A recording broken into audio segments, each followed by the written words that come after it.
Queensland Parliament is following New South Wales by introducing a bill that bans children from preschools and childcare centres unless they are immunised. But one mum is building quite a following for her argument that vaccinating a child is unnecessary. Wendy Liddell also claims flu shots are a waste of time and diseases like the measles are beneficial for a child's development. She says worldwide she sold over 15,000 copies of her book, Raising a Vaccine-Free Child.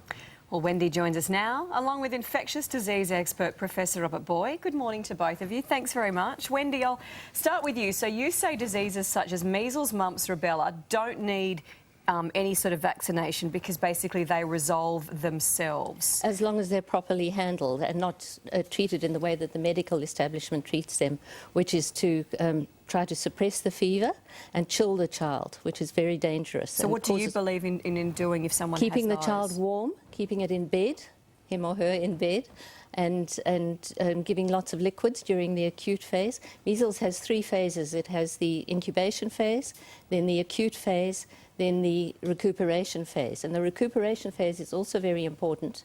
During that phase, they get very, very hungry and they have a huge growth spurt. And they need to be fed lots of protein during that phase. OK. Robert, does Wendy have a point that you get some of these diseases and it sort of toughens up the immune system? It means you're tougher into the future to fight other diseases? Well, we know that most childhood infections are relatively mild, but it's that small percentage who have it very severely that we just can't predict. So hoping that you'll get some kind of boost to your immune system has never been proved for measles. It's a theory that's been around for decades and there's no proof for it. I beg to differ. There is proof. There are studies in the medical literature which show that it is beneficial. For instance, a person who's had measles as a child is less likely to get chronic diseases in their adult life, and that is in the medical literature. Is that right, Robert? I think the focus of this debate is being lost on the fact that thousands and millions of children have died from measles, and we need to protect children against measles by the most effective and the safest way. Immunisation is second only to clean water, sanitation, in protecting babies' lives. Wendy, are there any illnesses that you think need vaccinating? Take, for example, something like polio that's been all but wiped out.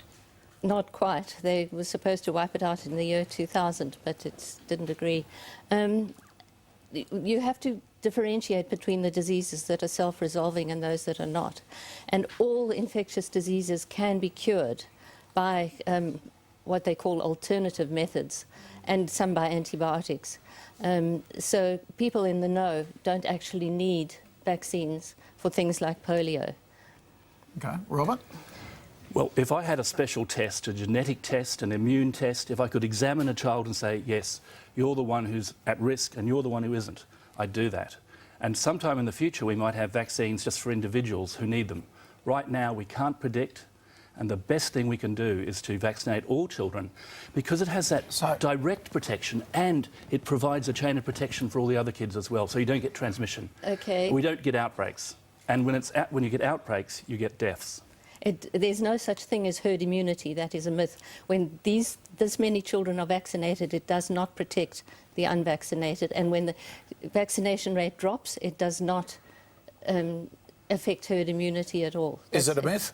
Australia's leading the world in the science, in the mathematics of herd immunity. It's all about mathematical modelling, and we can show very clearly the benefits of protecting children and thereby protecting others who are vulnerable. Little babies who are 6 weeks old who are dying of whooping cough can be protected because those around them have been vaccinated. Can I ask then, as a parent watching this, as a parent who's chosen to vaccinate her children, is there a risk? I kind of look at it as prevention is better than cure. If there's no risk in having a vaccination to them, but it may prevent them getting a disease and therefore dying, I take that risk. Is that right or wrong? Look, I take an honest approach to everything in medicine. There are small risks with drugs and with vaccines. This is really well debated on Sunday night on a program called Jabbed on SBS. We do need to weigh things up, the pros and the cons. Those small risks against what I believe are much bigger risks of getting a nasty disease.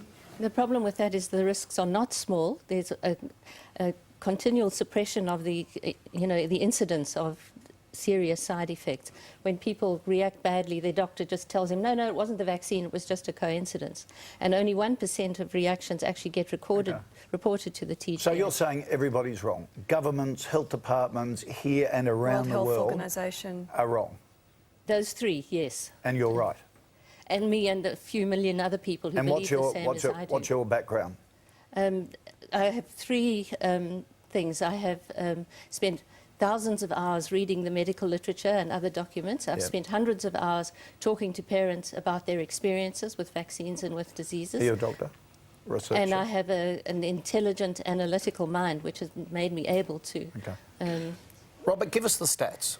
Before vaccinations, how many kids die and how many do now from the common ones? In the 20th century, I can tell you that hundreds of millions of children died from infectious diseases around the world. The deaths from diphtheria a century ago were, you know, everyone knew someone who'd lost a child from diphtheria. 50 years ago, we heard still about many measles deaths. I've personally looked after scores of children at death's door. Okay. You're a doctor. You're a doctor trained in the area. I'm a paediatrician and a children's doctor, and my specialty is infectious diseases. And I've spent a lot of time in the last 25 years in intensive care seeing children where we're trying to save them from meningitis or chickenpox. Yep. Chickenpox. The thing is that if these diseases were correctly handled, many of these deaths wouldn't happen. And also, if you look at statistics of deaths from measles, look at Britain in the 1930s, there was a high death rate because of the poverty from the depression and the malnutrition.